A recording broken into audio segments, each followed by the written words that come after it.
Welcome back to the Underhand Free Throw. My name is Simon. Today, me and your co-host Ian are going to be talking about the New Orleans Pelicans and if they're a contender. Lately, the Pelicans haven't been looking so hot since Zion is hurt. I think they've lost like 8 out of their last 9 games, and they've been struggling lately. They're all the way down to the 8th seed in the Western Conference. But we recorded this video right as the Zion injury was happening. They hadn't gone on this massive losing streak yet, and we're mostly talking about how the team looks with Zion in the starting lineup. We're assuming the Pelicans will still at least make the play-in, get into the playoffs with a healthy Zion Williamson, and that's what our discussion is framed around. Also, about halfway through the video, you're going to hear some echoey feedback. It's just kind of an unfortunate side effect of the Airbnb that Ian was recording in. Not a great acoustic environment, so sorry about that. But in the future podcasts and videos, he's going to be back at home, and things will sound as normal, so make sure you subscribe for future videos, and let's get into our New Orleans Pelicans discussion. All right, so my third team is, we talked about them a little bit, but it's the New Orleans Pelicans. I have all the way up at 3. I feel kind of a little insane about it now that, you make these lists and then we start talking and I'm like, all right. But anyways, my case for them is really good defense, which I don't, not very few people saw coming. The defense has held up no matter what. That's what has allowed them to survive all these injuries to their offensive stars, is whenever their offensive stars are hurt, they just bring in better defensive players than their offenses were. And they just got this very swarming defense of just they got Najee Marshall and Trey Murphy and Herb Jones and Dyson Daniels and Larry Nance sometimes. And they can put excellent defensive lineups out there. And then so they're their offense is dips, and Zion's been out and Ingram has been out for basically the whole season, and both these players are going to come back. So I just the defense could fall off a little bit, but I still think we're going to end up looking at a team that's solidly top 10 on both sides of the floor. They forced a ton of turnovers. They dominate the glass. They allow a lot of threes, but teams aren't shooting well against them. So that's, possibly not a great, they might be the opposite of what we were just saying with the Cavs in terms of shooting luck. But my big question with them is what is this team actually going to be at full strength? What is their playoff rotation going to be if everyone's healthy, sort of thing? Obviously it's great to have depth, but every Brandon Ingram minute, who does that come at the expense of? Is it going to be no more Najee Marshall? Are we going to see, is Dyson Daniels going to have a big role in the playoff sort of thing? It's really, this team is such an amorphous blob, but it's a good amorphous blob where I just feel like there's a crazy ton of talent, and this team can go so high octane on offense and go so destructively difficult for other teams on defense. Yeah, it's hard to say because I really don't know Willie Green's stance on this.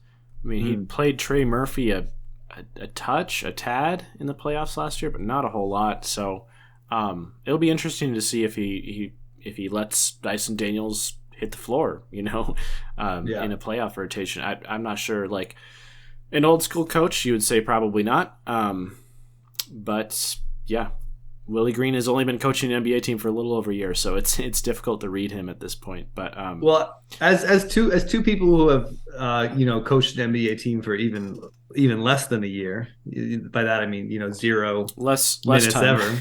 ever. Who would it's crunch time? Who do you what's your lineup on the Pelicans? Which 5 are you throwing out there? Oh, I got to get Larry Nance in there. I got to get Zion in there. I got to get Ingram in there. Got to get CJ in there. And then it's just a matter of who's that 5th. I think at this point I would probably go with Trey Murphy just for a floor spacer and switchable guy on defense. Yeah, it's crazy that you got to get those 3 offensive stars on, right? It's crazy that you got to get Ingram and McCollum and Zion. That's a lot of firepower. That's also 3 of their defenders. Larry Nance Jr. is a great pick, and the guy that can man the 5 next to Zion and do a whole bunch of things. I really kind of want to get Dyson Daniels out there in crunch time. A, I trust his defense. B, I trust his decision-making, just as someone who's not going to make mistakes and be really cool in a tense situation. He might be my fifth player out there, but I'm also like, there's so many guys I'm fine toggling into a lot of those spots, even if you like. And if it was a close game with lots of timeouts, I'd be making lots of offense for defensive substitutions. Yeah, I just want one guy who's kind of like a quick trigger, catch and shoot guy, and I think Trey Murphy fills that role a little bit better than Dyson Daniels, even though, as we went over in our rookies podcast, both of us are huge Dyson Daniels fans, and I definitely want to give him minutes throughout the game, maybe just not in the closing 5 minutes. And neither of us said Herb Jones. You had Herb Jones? No, I said neither of us said Herb Jones. We should acknowledge that Herb Jones exists. I like Herb Jones. I don't like having a guy that the defense can ignore. I don't want that free safety defensive player, wandering around the paint and potentially stepping in front of a driving Zion and drawing a charge or something. I want to avoid that possibility from even happening. Two things I'd say about that. One thing I'd say about that, and then just a second thing with more the larger point is Herb Jones has gotten a lot better at attacking in off-ball situations. I know that the whole NBA is doing this, but Herb Jones is really great at waiting for a team to ignore him and then doing that 45 cut into the paint, getting a dunk, getting a layup. This year in the NBA, non-shooters who can cut are a little bit less of liabilities than they've been in the past because they're just killing teams right now with those 45 cuts. Herb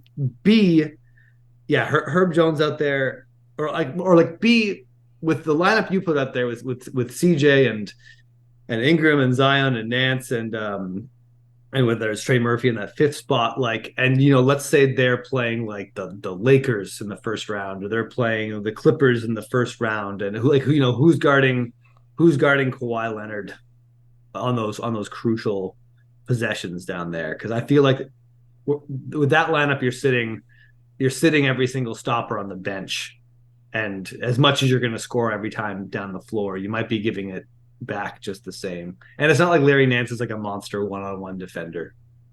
You want him kind of in a lot of help situations. I mostly have him in there just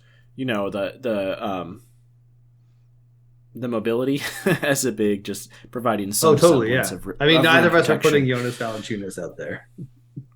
Yeah, not to close a game. You definitely want him out there to punish teams if they try to go small, beat up mismatches, stuff like that. But yeah, to close a game, you want to give yourself every opportunity that you can to create a stop, in a transition opportunity. And I think Larry Nance does that a little bit better. No, totally. But again, who's going on the ball when the other team runs an ISO set? Yeah, there's no clear, really awesome one-on-one defender. You kind of hope Brandon Ingram has the length to do it. And Brandon Ingram's defensive issues, I feel have more been off ball. I'd be a little bit more comfortable putting Brandon Ingram and his ability to contest shots when he can just hyper focus lock in on one guy during an ISO set. But is he the best option the Pelicans have? No. I think the crazy thing about the Pelicans is even if you rolled into crunch time and we're I'm going to play Dyson Daniels, Herb Jones, Zion, Nance, and Trey Murphy or something like that, I'm pretty sure that lineup can still score. Just because of how, how much gravity Zion has when he's attacking the basket. I think Zion collapses the whole defense, and then all those guys are eager to do stuff in the sort of aftermath of Zion's destruction. So I don't know. It's cool. I just think this team's very clearly 10 deep without even mentioning players Devontae Graham or Jackson Hayes, guys who have been in the rotation from the past. We haven't mentioned Jose Alba. Yeah, they're being 10 deep with players that I want to see crucially on the floor in a playoff series is pretty cool. But yeah. They certainly have a lot of options to make adjustments, and that can be a powerful thing when used responsibly in a playoff series. Because, as we've seen with some of the more conservative coaches who are slow to adjust, they can kind of just get eaten alive. They can kind of just cost their teams a game or two when the other coach kind of throws him a curveball. Yeah, I agree. So we've been doing a whole Contenders series. The New Orleans Pelicans, I think, are our fourth out of the 6 contenders we went over. We're about to get into the big boys, the top 2 contenders that we respectively have. Those videos will go up later this week. So in order to see the next video in the Contender series, click here, and you'll be directed to that, and you can keep watching. But thanks for watching, and we will see you guys next time.